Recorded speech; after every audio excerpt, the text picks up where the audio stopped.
자, 우리가 간혹 한 번도 가보지 않은 지역에 갈 때가 있지 않습니까?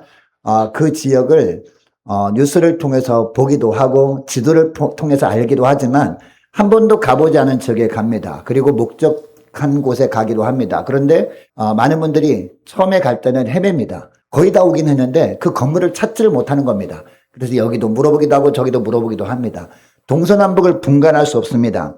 여러분, 이때 그 지역을 잘 아는 사람이 함께 있다. 그러면 어떡합니까? 걱정이 없죠. 안심합니다. 자, 여러분, 우리는 하루하루 한 번도 가보지 않는 낯선 길을 걸어가고 있습니다. 여러분, 그래서 우리 인생은 나그네 길이라고 하지 않습니까? 우리는 하루하루 한 번도 경험해보지 못한 삶을 우리가 살아가고 있는 거죠.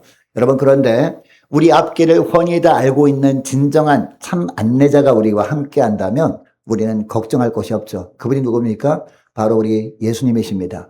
그래서 우리 주님을 우리의 선한 목자라고 하시는 거죠. 여러분, 날마다 선한 목자 되신 예수님의 인도만 따라 살아가는 저와 여러분 되시기를 축복합니다. 여러분, 그래서 주님은 말씀하시죠. 베드로전서 5장 7절에 보니까 너희 염려를 누구한테 맡기라고 합니까? 주께 맡기라 라고 합니다. 왜 우리 염려를 주께 맡겨드려야 되느냐? 이는 그가 너희를 돌보심이라. 여러분, 여기서 돌보다라는 것은요, 가장 바른 길로, 가장 옳은 길로, 틀리지 않는 길로 인도하신다. 그분이 누구다? 우리 앞날을 훤히 다 알고 계시는 주님이시다. 그러니까 우리가 주님께 모든 염려를 맡겨드리는 것이 지혜다라는 겁니다. 자, 그래서 예수 믿는 사람들은 앞날을 걱정하지 않고 평안 가운데 살아가게 되는 줄 믿으시기 바랍니다. 여러분, 주님은 이처럼 신실하신 주님이십니다. 간혹 이처럼 우리 앞길을 훤히 다 알고 계시는 주님이신데 하나님께서 우리 삶을 인도해 주신 대로 우리가 살아가긴 하지만 간혹 우리가 낙심할 때가 있습니다. 하나님께서 분명히 좋은 길로 인도하신다고 하는데, 하나님께서 가장 바른 길로 인도하신다고 하는데 내 생각에는 마음에 들지 않은 거예요.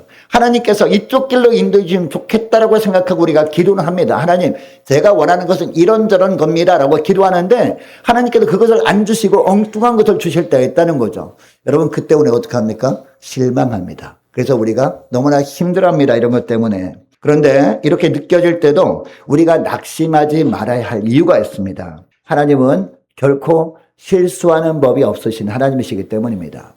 그리고 하나님의 생각은 우리 생각과 다를 수 있기 때문입니다. 여러분, 우리가 믿는 하나님은 신실하신 하나님이십니다. 여러분, 이것은 어떤 하나님이라는 의미예요? 하나님은 신실하신 하나님이다. 우리는 잘 알잖아요. 이것은 어떤 의미냐? 한 번도 우리를 실망시킨 적이 없으시는 하나님이다라는 겁니다. 결코 실수함이 없으신 하나님이다라는 의미가 신실하신 하나님이다라는 의미라는 겁니다. 우리가 살다 보면 우리가 생각해 볼 때 하나님께서 왜 이런 길로 인도하시나? 하나님은 선하신 분인데? 라고 의심이 될 때가 있습니다. 그러나 하나님의 인도 따라 우리가 살다 보면 나중에는 무엇을 깨닫게 됩니까? 이래서 하나님이 이런 길로 인도하셨구나 라고 우리가 알게 되어진다는 겁니다. 여러분, 이것을 기억하시고 주님이 인도하시는 길이 내가 원하지 않는 길처럼 보인다 할지라도 결코 낙심하거나 절망하지 마시기 바랍니다. 끝까지 주님만을 신뢰하면서 주님의 인도에 따라서 묵묵하게 믿음의 길을 걸어가시는 저와 여러분 되시를 원합니다. 자, 우리는 계속해서 주일마다 민수기 말씀을 살펴보고 있습니다. 여러분, 우리가 이미 살펴본 민수기 21장에 보면 이스라엘 백성들이 불평합니다. 뭐 때문에? 길 때문에 불평합니다. 이미 40년 전에 하나님께서 이스라엘 백성들을 가데스 바네아라는 지역으로 인도하셨거든요. 그 지역에서 각 지파마다 한 사람씩 대표를 뽑아가지고 12명을 어디로? 가나안 땅으로 정탐을 보내십니다. 40년 동안 정탐을 보내시는데 이제 40년이 다 돼서 또다시 가데스 바네아라는 지역으로 왔습니다. 여러분, 이때 이스라엘 백성은 어떤 기대감을 가졌을까요? 그때 12명 정탐꾼들을 가나안 땅으로 보내신 루트를 통해서 이 길을 통해서 가나안 땅으로 인도하시겠구나라고 기대를 했을 겁니다. 자, 그리고 물론 불평했던 10명의 정탐꾼은 죽고 없어요. 근데 두 사람이 남아있잖아요. 누구랑 누구? 여호수아와 갈렙은 남아있지 않습니까? 그래서 여호수아와 갈렙이 40일 동안 정탐해본 길이기 때문에 이 여호수아와 갈렙의 인도를 따라가면 우리가 염려함이 없겠구나라고 하면서 기대감이 있었을 겁니다. 자, 그런데 하나님이 어떤 길로 인도하셨다고요? 그 길로 인도하지 않으셨다고요. 그 길로 인도하지 않고 둘러가는 길로 인도하신 거죠. 이 길 때문에 이스라엘 백성들이 불평합니다. 불평하다 보니까 어떤 일이 벌어졌습니까? 불뱀들이 막 나타나가지고 물기 시작하죠. 결국 어떻게 낫게 되었나요? 하나님께서 모세에게 명령하신 이 장대 위에 높이 달린 구리뱀, 눕뱀을 쳐다본 사람마다 낫게 된다. 이게 바로 민수기 21장 말씀이었거든요.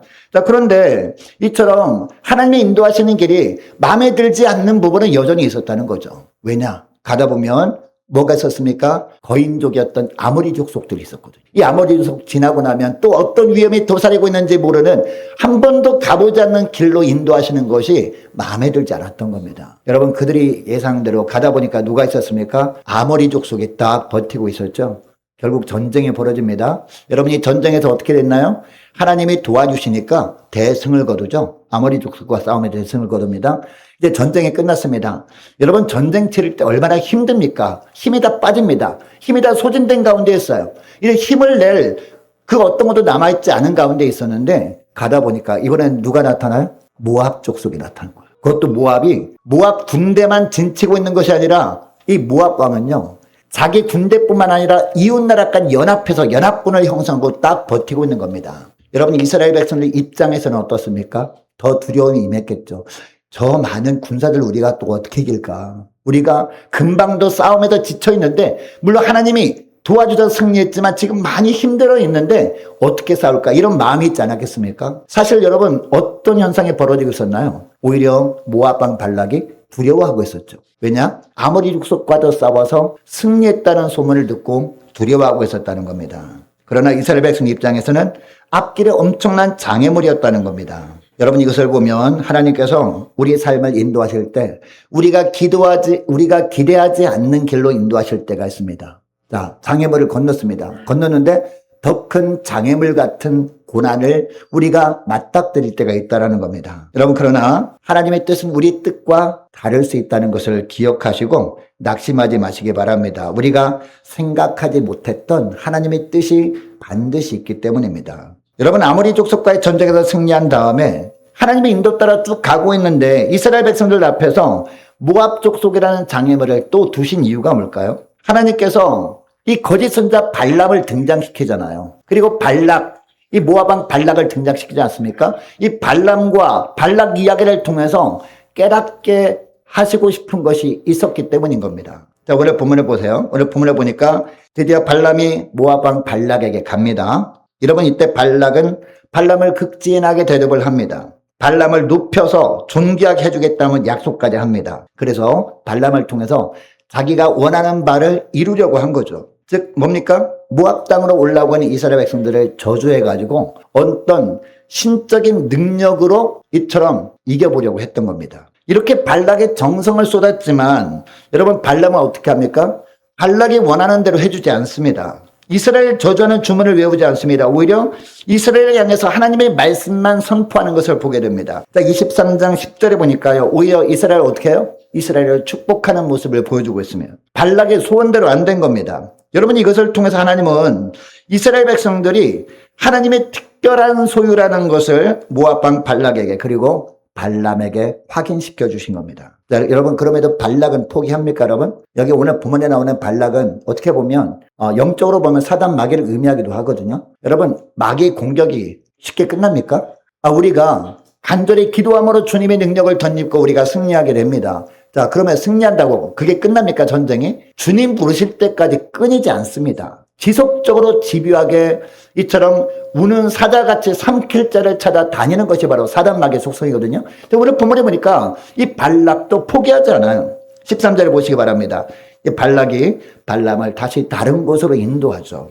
자, 오늘 우리가 12절까지 말씀 읽었습니다만은 마지막 절까지 총체적으로 살펴보면서 말씀을 나누기를 원하는데요. 자, 14절 말씀 보니까요, 이번에는 발락이 발람을 어디로 인도합니까? 비스가 산 꼭대기로 인도하죠. 여기서 이스라엘을 저주해달라라고 합니다. 왜냐하면 전체적으로 다 보지 못하니까 저주를 하지 못했구나라고 생각하고 전체적으로 이스라엘 모든 백성들이 전체를 다 볼 수 있는 비스가 산 꼭대기로 인도해서 여기 다 잘 보이니까 여기서 한번 내가 원하는 대로 저주 한번 해주세요. 그동안 내가 극진하게 이렇게 저렇게 대접하지 않았습니까? 그래서 복채도 받았으니까 한번 해주세요. 이렇게 한 겁니다. 자, 그런데 발람은 이번에도 어떻게 해요? 이스라엘을 축복하는 예언만 합니다. 자, 이것을 보고 모압 왕 발락이 마음이 굉장히 상하죠. 마음이 상한 가운데 어떻게 합니까? 네, 맨 마지막 부분 보니까요. 자, 25절 말씀 보시기 바랍니다. 발락이 발람에게 이르되 그들을 어떻게 하라? 저주하지도 말고 축복하지도 말라라고 합니다. 저주해달라고 하는데 맨날 축복만 하니까 싫은 거예요. 그래서 그만 스톱. 그러면 축복도 하지 말고 차라리 저주도 하지 마세요. 이렇게 한 겁니다. 이것이 오늘 본문의 내용인데요. 여러분, 주님은 오늘 본문을 통해서 저와 여러분에게 두 가지 말씀을 하십니다. 그 첫째는 뭐냐? 신앙은 방향이 중요하다라는 겁니다. 여러분, 우리가 신앙생활 때 방향이 바르게 되어야 됩니다. 방향이 잘못되면요, 그것은 예수 믿는 신앙이 아닙니다. 우상 숭배하는 신앙이 될 수 있다는 거죠. 14절 말씀 보시기 바랍니다. 근데 발락이 발람을 비스가산 꼭대기로 데려갔을 때 이 발락은 7제단을 쌓죠. 발람이 요구한 대로 7제단을 쌓은 겁니다. 발람이 발락에게 7제단을 쌓고 제물들을 준비하세요, 이렇게 하니까 그대로 따른 겁니다. 여러분, 발락이 이렇게 했던 것은 그동안 발람이 제단 앞에서 우상 숭배를 할 때 이렇게 해왔기 때문에 그렇게 한 겁니다. 여러분, 이 정도만 되면 하나님께서 어떤 행동을 통해서 보여주실 법도 합니다. 여러분, 열왕기상 18장에 보면 예가 있지 않습니까? 바알과 아세라 선자들과의 영적 싸움에서 하나님은 어떻게 하십니까? 엘리야에게 하늘에서 불을 내림으로 말미암아 역사해 주셨죠. 바알과 아세라 선자들 어떻게 합니까? 제단을 쌓은 다음에 뱅뱅 돌면서 그래도 어떤 일도 일어나지 않으니까 칼로 자기 몸을 막 자해하고 피를 철떡 흘리면서 막 이렇게 괴성을 지르면서 하지 않았습니까? 그럼에도 불구하고 하루 종일 그렇게 했는데 아무런 역사가 일어나지 않았어요. 근데 다 지켜본 다음에 엘리야가 어떻게 합니까?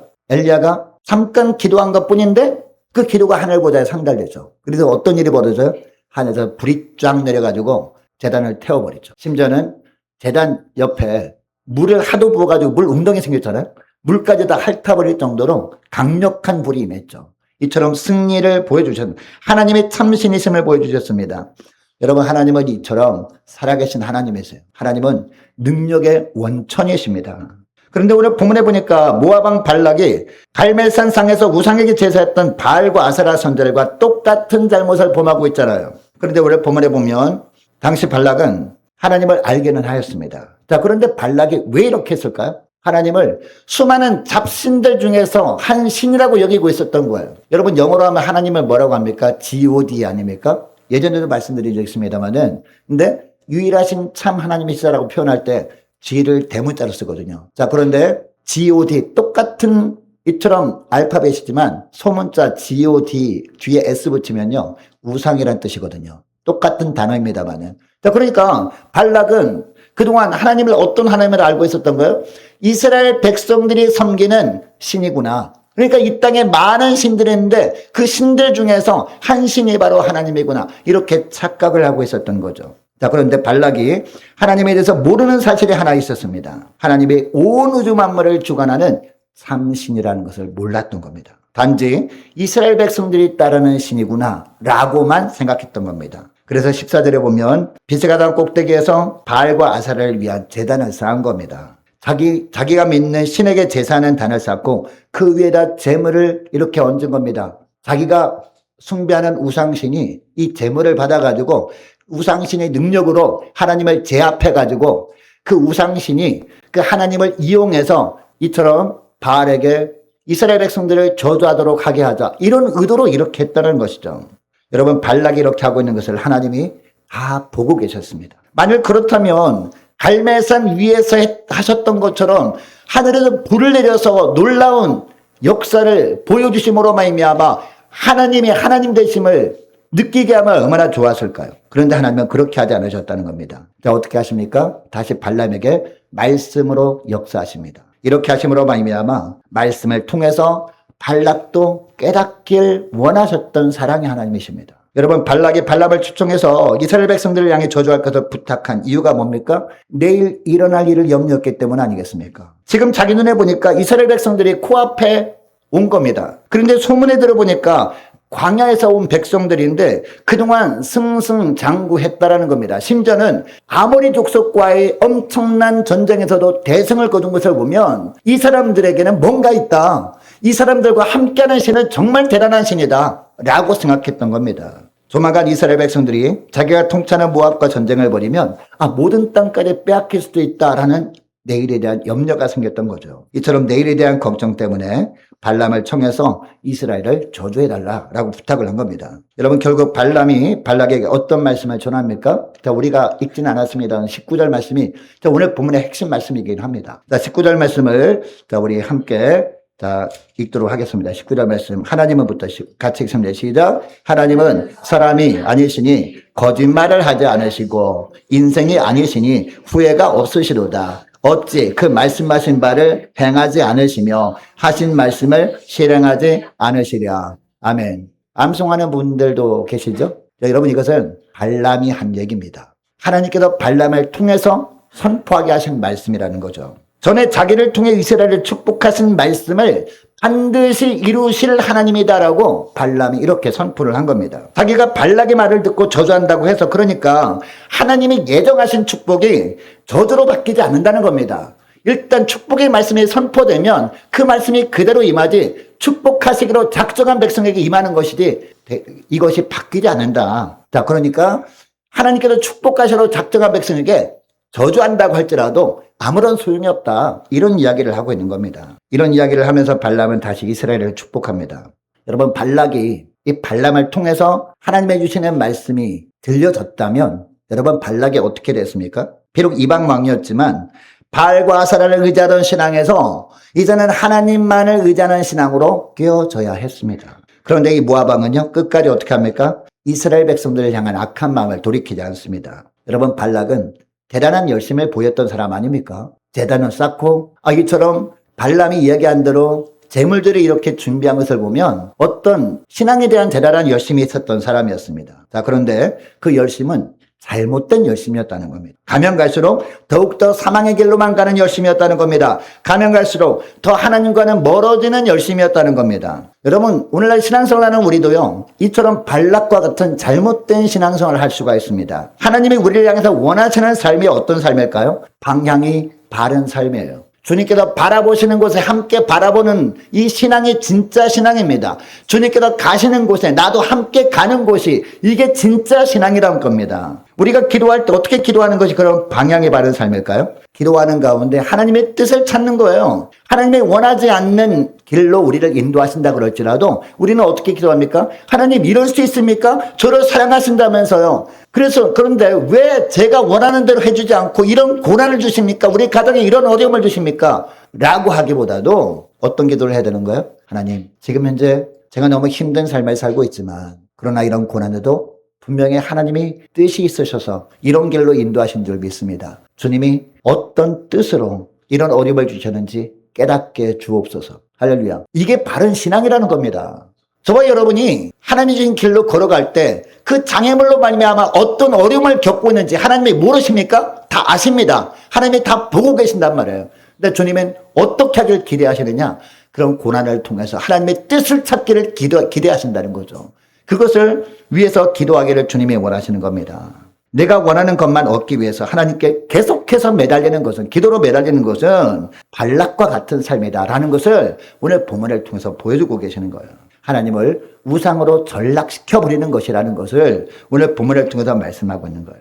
여러분, 이렇게 계속 기도한다? 그럼 어떻게 될까요? 하나님과 점점 더 멀어집니다. 왜? 기도해도 하나님의 뜻이 아니니까 그 길로 인도하지 않거든요. 하나님은 살 길로 인도하십니다. 하나님은 생명의 길로만 인도하십니다. 근데 많은 사람들이요, 예수 믿는다고 하면서 많은 사람들이 선택한 넓은 길로 가요. 넓은 길로 가면서 세상 사람들이 기대하는 것을 구한단 말이에요. 근데 그 생명의 길이 아닌걸요, 하나님 보실 때. 그러면 그 길로 인도하지 않기 위해서 하나님은 침묵하신다는 거죠. 계속해도 그 길로 가면 어떻게 해요? 하나님이 여기 계신데 계속 이쪽 길로 가면 어떻게 해요? 점점 하나님과 멀어질 뿐이라는 겁니다. 기도할 때마다 하나님, 저를 향한 하나님의 뜻이 무엇입니까? 기도할 수 있는 저와 여러분 되시를 원합니다. 내 생각 내려놓고 하나님의 뜻만을 구할 때 분명히 하나님께서 말씀하십니다. 그 말씀대로 행할 때에 우리는 하나님께 더 가까이 나갈 수 있고 주님이 베푸시는 풍성한 생명의 삶을 우리가 누리며 살아가게 되어지는 겁니다. 여러분, 신앙은 방향이 중요합니다. 주님께서 인도하시는 방향대로 바르게 나갈 수 있는 저와 여러분 되시를 축복합니다. 자, 그리고 두 번째로 우리가 바로 살면 세상은 바뀐다라는 것을 보여주시려고 이 발람과 발락 이야기를 우리에게 들려주시는 겁니다. 자, 17절 말씀 보시기 바랍니다. 17절 말씀 보니까 발락이 발람에게 뭐라고 하는지, 자, 17절 말씀 보시기 바랍니다. 뭐라고 합니까? 여호와께서 무슨 말씀을 하시더냐라고 합니다. 여러분, 그동안 발락이 하나님을 어떤 하나님을 알았다고요? 수많은 신들 중에서 한 신이라고 알았다고요. 자기가 믿는 신이나 하나님이나 그게 그거 아니냐. 근데 자기가 볼 땐 자기가 믿는 신이 훨씬 더 힘이 셀 수도 있을 것 같아요. 그래서 자기가 안 맞는 신에게 제사를 지냈던 거죠. 지금까지 발락은 발람에게 이런 말을 한 적이 없거든요. 하나님을 여호와 하나님이라고 말한 적이 없어요. 지금까지는. 단지 어떻게 하든지 발람이 이스라엘 백성들을 저주하게만 하면 그만이었습니다. 그런데 이번에는 발락이 발람에게 하나님이 어떤 말씀을 주시느냐, 여호와께서 어떤 말씀을 주시더냐 라고 하고 있습니다. 여러분, 발락이 누굽니까? 바알을 믿던 모압 왕이었거든요. 자, 그리고 모압의 신이었던 그모스 우상도 섬겼던 그런 이방 왕이었다고요. 하나님을 알고는 있었습니다. 그런데 이스라엘 민족들이 믿던 신에 불과하다고 생각하던 사람이었습니다. 하나님보다 자기가 믿는 신이 훨씬 낫지 뭐 라고 생각하던 자였다는 겁니다. 그런데 이런 발락이 발람에게 여호와 하나님이 어떤 말씀을 하시더냐 라고 하고 있습니다. 여러분, 발락이 이렇게 달라진 이유가 뭡니까? 누구 때문이에요? 발람 때문이에요. 여러분, 발람을 생각해 보시기 바랍니다. 이 발락이 처음 사신을 보냈을 때부터 발람은 어떻게 합니까? 항상 어떤 이야기를 해요. 여호와 하나님이 나에게 무슨 말씀을 하시는가 내가 들어보겠다. 그리고 하나님이 나에게 말씀하신 대로 내가 이야기할 뿐이다라고 합니다. 처음에 이제 사신들이 찾아왔을 때 처음에는 발락에 보낸 제물에 처음에는 현혹되지 않습니다. 오직 하나님의 말씀을 내가 듣겠다라고 합니다. 두 번째 사신을 보냈을 때 물론 이 권력에 대한 욕심과 복지에 대한 욕심이 있긴 했습니다만 마음에 감추고, 그럼에도 이 발락에 보낸 사신들에게 뭐라고 합니까? 내가 하나님께 물어보겠다 이런 이야기를 하잖아요. 그리고 발락에게 와서도 발람이 이런 태도가 변합니까? 변하지 않아요. 이 발락 왕 앞에서도 하나님께 물어보고 하나님이 주신 말씀을 내가 전하겠다 이런 이야기를 합니다. 그리고 오늘 우리가 읽은 본문에서 비스가산 꼭대기에 올라와서도 똑같잖아요. 변하지 않잖아요. 하나님께 물어보고 대답하겠다라는 이야기를 하고 있다는 겁니다. 여러분, 발람의 삶이 물론 하나님 보시기에 합당하지 않은 부분들이 많이 있었습니다. 그러나 발락 앞에서 발람의 모습, 하나님께 물어보고 하나님의 말씀하신 대로 전하겠다, 이런 모습은 변함이 없다라는 겁니다. 여러분, 이렇게 하니까 결국 발람이 변화된 삶을 통해서 누가 변합니까? 발락이 변하고 있다라는 겁니다. 발람이 처음부터 끝까지 소신 있게 하나님께 물어보겠다고 한 결과가 뭐냐? 발락이 하나님이 어떤 분이라는 것을 서서히 인식하기 시작했다라는 겁니다. 발람이 입을 사용하시는 것은 바알이나 그모스 신이 아니라 하나님이시라는 것을 알게 되었다라는 겁니다. 여러분, 우리도 마찬가지입니다. 오늘날 세상이 예수님을 인정하지 않죠. 더 나아가서 하나님을 부인합니다. 그리고 심지어 또 더 나아가서 천국과 지옥의 존재도 부인합니다. 그 이유가 뭘까요? 그 이유가 뭐예요? 우리가 바로 살지 않았기 때문이에요. 교회가 바로 서지 않았기 때문입니다. 여러분, 세상을 바라보면서 세상에 정의와 공의만이 충만했으면 좋겠다라고 기대하잖아요. 기대만 할 뿐이지 여러분, 교회 안에 정의가 있습니까? 교회가 먼저 바르게 살아야 세상이 바뀌는 겁니다. 그리고 저와 여러분의 삶에 하나님의 공의가 있습니까? 하나님의 정의가 있습니까? 내 삶에 먼저 하나님의 공의와 정의가 있어야 세상이 바뀌는 겁니다. 그래서 하나님께서 우리에게 뭐라고 하는 거예요? 너희는 세상에 뭐다? 소금이다라고 하는 겁니다. 그래서 너희는 세상에 뭐다? 빛이다라고 말씀하시는 거예요. 여러분, 집안에 옛날에는 전기가 없었잖아요. 옛날엔 전기가 없어서 등잔불로 살았습니다. 그죠? 등잔대 위에 등잔불이 있습니다. 밤에 집에 들어옵니다. 집에 들어오는데 등잔불에 불을 밝혀야 방이 환해질 것 아니겠습니까? 그 등잔불이 누구다? 바로 예수님이시고 예수 믿는 우리 한 사람 한 사람이다. 우리는 성령에 거하는 존들이기 때문에 믿으십니까? 여러분, 그래서 세상 사람들이 특히 이제 위정자들, 교회를, 나라를 이끌어갈 위정자들이 참 정직했으면 좋겠다라는 소망이 있지 않습니까? 그죠? 그러면 어떤 삶을 살아야 돼요? 교회가 먼저 정직해야 되는 거예요. 어떤 재정 지출에 있어서 정직해야 되는 것이고, 어떤 사람을 세운 데 있어서도 바르게 해야 되는 거예요. 그렇게 해야 세상이 바뀌는 것이지, 교회 안에 직분을 세울 때도 그냥 얼렁뚱땅 사람들 인기 중심으로 사람들이 원하니까 그렇게 세우잖아요. 그러니까 세상이 그러는 거예요. 세상을 바라면서 욕할 거 없습니다. 우리가 먼저 바뀌면, 우리가 먼저 변하면 그 다음에 세상이 변하는 겁니다. 믿으십니까? 이 말씀을 주님께서 우리에게 하시기 위해서 오늘 본문의 말씀을 우리에게 주신 줄 믿으시기 바랍니다. 이것을 깨닫게 하기 위해서 간혹 주님께서 우리가 원하지 않는 길로 인도하실 때가 있는 거예요. 그래서 그런 원하지 않는 길을 걸어가면서 우리가 장애물을 만나서 우리가 고난당하고 힘든 과정을 밟으면서 이것을 깨닫게 하길 원하시는 겁니다. 이것을 깨닫고 나야 여러분 광야 학교가 졸업이 됩니다. 여러분 고난의 시련의 학교가 졸업이 되는 거예요. 여러분 깨닫지 못하면 어떻게 될까요? 깨닫지 못하고 계속해서 처음에 이 발람처럼 내가 원하는 것만 이렇게 원하는 그런 기도를 하며 살면요. 졸업을 못하고 어떻게 해요? 계속 유급하는 겁니다. 고난의 광야학교에서 그냥 뱅글뱅글 돌다가 주님 부르시는 겁니다. 여러분 어떤 삶을 살겠습니까? 내가 먼저 변화된 삶을 살아갈 수 있기를 축복합니다. 우리 교회가 먼저 변화된 삶을 살아갈 수 있기를 축복합니다. 왜요? 내가 변해야 우리 교회가 변해야 세상이 바뀌기 때문이에요. 여러분 내 뜻 버리고 하나님의 뜻만을 구하며 살아가시는 저와 여러분 되시기를 축복합니다. 그리고 세상에서 내가 먼저 정결하게 살아가면서 마지막까지 믿음을 드러내므로 말미암아 우리 한 사람 한 사람을 통해서 주님께서 세상을 놀랍게 변화시키는 것을 보면서 하나님께 영광 돌리는 저와 여러분 되시기를 주의 이름으로 축복합니다. 자, 기도하겠습니다. 하나님 아버지 감사합니다. 저희들의 삶을 주님께서 온전히 주관하신다는 것을 고백하면서 또한 주님께서 가장 좋은 길로 인도하실 것을 소망하면서 주님의 인도 따라 우리가 날마다 살지만 간혹 하나님께서 인도하시는 길이 저들이 마음에 들지 않아 마음속으로 원망할 때가 있었음을 고백합니다. 그러나 하나님의 생각은 우리 생각과 다르기에 우리가 미처 깨닫지 못했던 하나님의 뜻을 깨닫게 하시려고 우리가 원치 않는 길로 인도하시기도 하시는 하나님이신 줄 알게 하심을 감사드립니다. 저희들이 바라지 않는 길로 주님께서 인도하셔도 순종하며 그 길을 믿음으로 걸으면서 신앙은 방향의 중요함을 깨닫고